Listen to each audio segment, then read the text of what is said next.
Ayi ngiyohlezi ngikhala ngaphoyisa la South Africa. Ayi ni useless shem. Hayi ni useless bafana bakithi. Hayi ngiyonitshela noma nginibona. Hayi ni useless bafana ni useless. Yazi amaphoyisa la South Africa ave good. Athekeni umuntu wala eSouth Africa ave good. Abona nje la atheka abantu beMK. Kunabantu beMK niyabazi ke maqabane eMK. Kunabantu beMK abahamba emakhampanini becheck ukuthi lama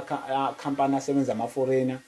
company own ama foreigner ukuthi yonke into I straight yini yonke into iqondile bafike kule should bafike kule I business eli ownwa I foreigner bathola izinto ezingekho right ezingekho emthethweni yabo ezingahambiselani nemithetho la South Africa bayivala icompany yakhe wafonela amaphoyisa hey ke SAPS uNkulunkulu wangangasho alikho iphoyisa eliuseless njengalawo ngiyakutshela utshelwa yimi mina ngiyaphila namaphoyisa amaphoyisa angempela futhi alikho iphoyisa eliuseless njengalawo leli iphoyisa eliuseless awekho amaphoyisa useless njenge SAPS yazi kanjani buka le video le ungahamba uyicheck labantu bavala icompany umuntu kunephutha balibonile ecompany badecide ukuthi ibusiness yakhe okay ibusiness not company business balivala lo muntu wafonela amaphoyisa akhe la kahle eziwanikeza ama-30 SAPS ishop iSAPS ayikho ishop emakulu angayazi ngo-30 nje bakwethu nangekhokhi nangedragoni nangeswish le ka-10 ayikho ishop abangayazi labantu ayikho ishop emakulu abangayazi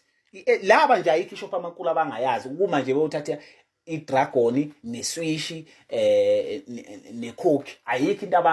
abangayazi ishop emakulu abangayazi naba abantu beMK bavala ibusiness lomunye umuntu wangaphandle ngesizathu ukuthi izinto zakhe azimgunyazi ukuthi engane ibusiness wafonele SAPS yenzani ifika izolwisa labantu beMK yenzani amaphoyisa la South Africa ayakwazi amaphoyisa la South Africa into engiyifundile yebo ngiyabuza ubuhlungu ngase befile kodwa ngibuye ngithi vele bekwenzeke kahle bafa ngoba vele bayiziphukuphuku amaphoyisa la South Africa ayathanda ukulela abantu bangaphandle and abantu bangaphandle niyathanda ukubulala amaphoyisa la South Africa kanje ngizokutshela lokho eRoodeport kwadutshulwa amaphoyisa awu2 ehamba nomuntu oyeboshiwe waseZimbabwe lo mfana bathi wakamoya angimazi igama lakhe ukuthi ubani ehamba namaphoyisa esuka ecourt amaphoyisa emtransporter ehamba naye esuka ecourt wadubula amaphoyisa endleleni wathathela ibhamu wabaleka ngeveni yawo washiya estradini eshonile eIvory ethembise ema9 kudutshulwa amaphoyisa awu2 eOnjude edutshulwa abantu baseMozambique ngihlahla ngathi labo babanjiwe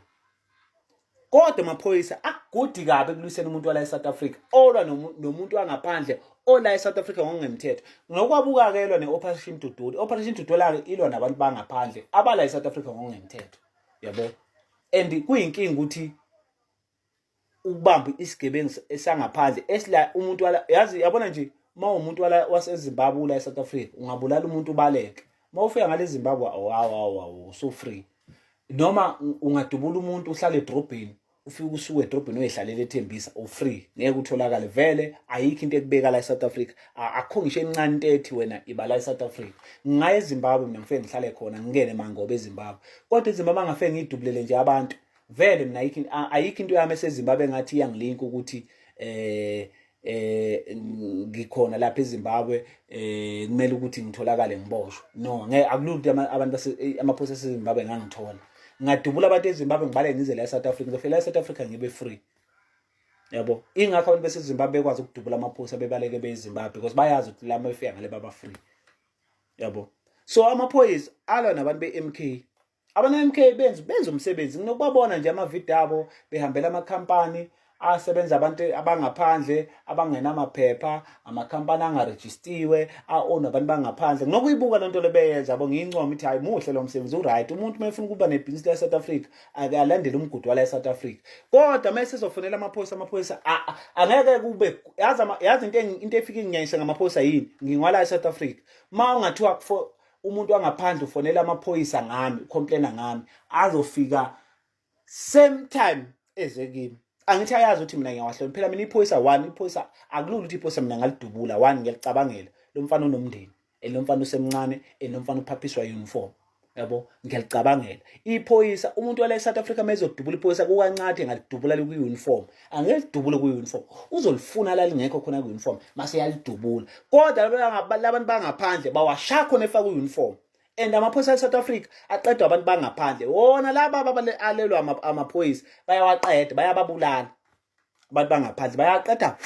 amaphoyisa bayawabulala ekugcineni amaphoyisa futhi ekudiyelele bona bangaphandle amaphoyisa bangaka abantu be-Operation Dudula ababoshiwe belwa nabantu bangaphandle nabantu be-MK bebelwa nawo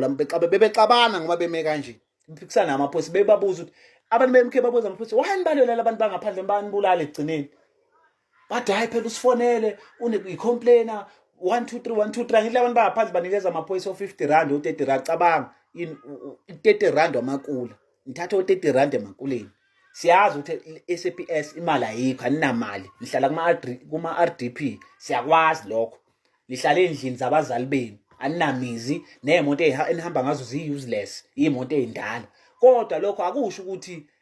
iba ne-advantage kubantu bala e-South Africa ingakho ngiyonyanya futhi nize ningene emgodini ngiyanyanya ngiba buhlungu kuphela uma senishonile yabona amaphoyisa adudule e-road depot ngani uma ngiwabuka evidiyo lelele phansi yabuhlungu inhliziyo yami beshaya umuntu wangaphandle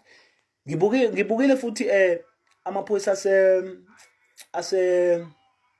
angazi Ivory bani la adutshulele ethembise Ivory yabo kuvela ukuthi adutshula abantu bangaphandle ngabuhlungu futhi kodwa makuza kumuntu omnyama hayi ave nishesha shema makuza kumuntu wala eSouth Africa niyashesha ngoba niyazi ukuthi asinenzi lutho bazoniqeda abantu bangaphandle futhi vele abaniqede fanini ngoba vele umsebenzi wona awukho abanibulale badubuleni nibabulale ngoba vele umsebenzi wabo awukho